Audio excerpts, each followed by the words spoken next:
Cuimhní Cinn le Liam Ó Briain. An Bratach in Airde. Mar a siomí buachal a bhí luafar láidir, a chuir tú thar nach bhile go deo, a mbeadh Bratach iúin acu crocht in Airde, gus dromí Francocha a grada ceol. Nuair a bhris amach an cogam líon néideag cardiúg, an coga úd a dugamís an coga mór fios ma bhealach abhaile an Jaarmáin. 3 bliain a bhí caite gom an mór hir, an cuid go bhód an am son sa Jaarmáin, a déanamh léin agus stadéir. Sularrág mé an Jaarmáin, chonig mé daoine cruinnithe timpeall deileh an Tean Kaiser, é siúd a canóigh an sean choga im lína 87, agus chúlasí de canna go ceolmhar cahar a chothach, sean áráin na Jaarmáine. Chonig mé freisin saidúrí agus gardaí ar chuile héamh, trénach a lán loig glúiseacht siar a John na Franca agus na Belge, gonaí móra gach trithid. Me sin fás a charm na Prúise, a léimnig chun cogaí. Lán ó gcónaí sin, has mé a measc an slú a Piccadilly, slú a mílteach mór, a liúrí agus a bécíal, a rith agus a rúsca.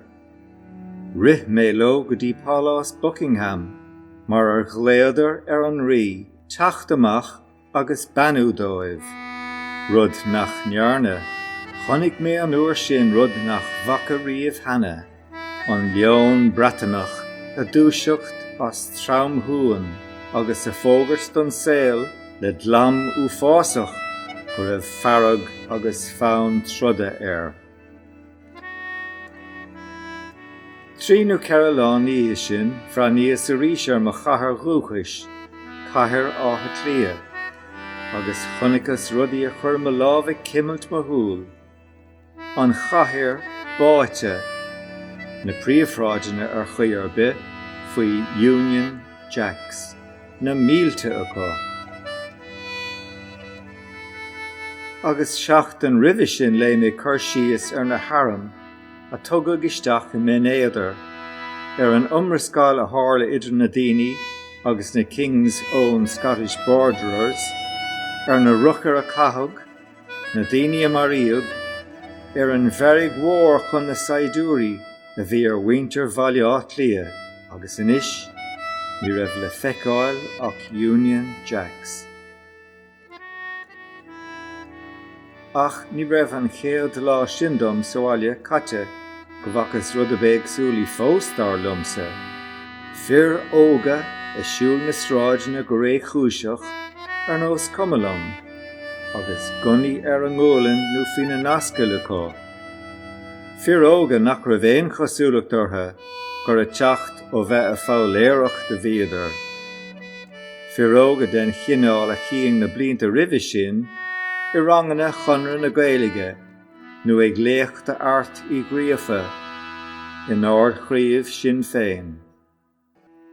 Cé a chonig daoine go siúd riamh a dul a gunaíocht nó a fáiléireacht. Bin é an chéad abhar go furas ar óglaí na hÉireann. Ba ag súlaí go mór lumsa iad siúd deicáil ná na Union Jacks, ar nó hí na Bratacha sin a líle nádúir, mar chóide, nach bhachas hannah iad, nuair a tháinig Seoirse agus Edward agus Victoria go blát lia. Nach bhachas hannah iad, nuair a bhí cogadh na mórach ar siúl, agus mé imchasúirín. Nach raibh is agam go raibh an chuid sin de bhhaintear na hÉireann ann, a bhí dílis don impreacht, don rí, dacht na héandachta, agus a thug na mílte saidúrí don aram, gachúir a bhí cogadh ar siúl. Bhí is agam freisin, go raibh an chuid eile sin de bhhaintear na hÉireann ann, a thug náisiún Gaelach ortha féin, ar a cuine acu ar chean latram, ar chean ghéir leanúint, ar chean inghráin, agus ar chean léachra a dairig amach sna léitheanta fadó.